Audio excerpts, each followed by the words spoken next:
চলছে বসন্তকাল। পলাশ শিমুলের সঙ্গে পাল্লা দিয়ে মাঠে ঘাটে বনে বাদরে সড়কের ধারে যত্রতত্র বেড়ে ওঠা যে ফুলগুলো সহজেই মানুষের দৃষ্টি কাটছে, তার মধ্যে একটি হলো বনজুই বা ভাটফুল। এলাকা ভেদে এটি ভাটি ফুল নামেই বেশি পরিচিত। এই ফুলকে অনেকে ঘেটু ফুল নামেও চেনে।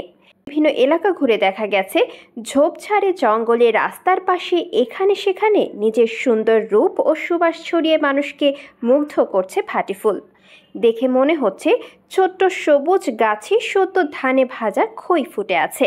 স্থানভেদে এটির নাম ভাটি ফুল, ভাটফুল, ঘেটু ফুল, ভাত ফুল, ঘণ্টাকর্ণ থাকলেও শালিখার প্রত্যন্ত একটি অঞ্চলে ভাটি ফুল নামেই পরিচিত।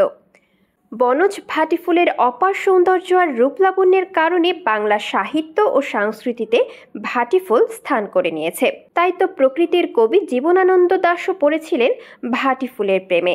কবি তার বাংলার মুখ কবিতায় লিখেছিলেন, ছিন্ন খঞ্জনার মতো যখন সে নেচেছিল ইন্দ্রের সভায়, বাংলার নদী মাঠ ঘাট ফুল ঘুঙুরের মতো তার কেঁদেছিল পায়।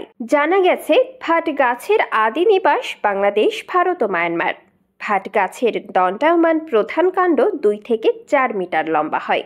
খসখসে পাতাগুলো 4 থেকে 7 ইঞ্চি লম্বা হয়। ডালের অগ্রভাগে সাদা ও বেগুনি মিশ্র রঙের ফুল ফোটে। বসন্তে মিষ্টি সৌরভের ফুল ফোটা শুরু হয়। গ্রীষ্মকালেও ভাট গাছে ফুল ফুটে থাকতে দেখা যায়। ভাটি গুল্ম জাতীয় বহু বর্ষজীবী এক প্রকার উদ্ভিদ। ভাট মিয়ানমার ও ভারতীয় প্রজাতি। ভাটি ফুল একটি ঔষধি উদ্ভিদ। এর পাতা কবিরাজরা অ্যাজমা, টিউমার, সাপের কামড়ের প্রতিষেধক হিসেবে ব্যবহার করেন। এছাড়া গ্রামাঞ্চলে মানুষের জ্বর, চর্মরোগ ও বিছার হুল ফোটানোতে এই পাতা ব্যবহার করে। এছাড়াও ফল, ফুল ও মূল কৃমিনাশক ভেষজ হিসেবে ব্যবহৃত হয়। ফাল্গুন মাসের শুরু থেকেই দেখা মেলে এই ভাটি ফুলের। সংশ্লিষ্টরা বলছেন, জলবায়ুর পরিবর্তন এবং দ্রুত নগরায়নের ফলে রাস্তাঘাটে, বনে বাদরে কিংবা পরিত্যক্ত জমিতে আগের মতো আর ভাটি ফুলের দেখা মেলে না।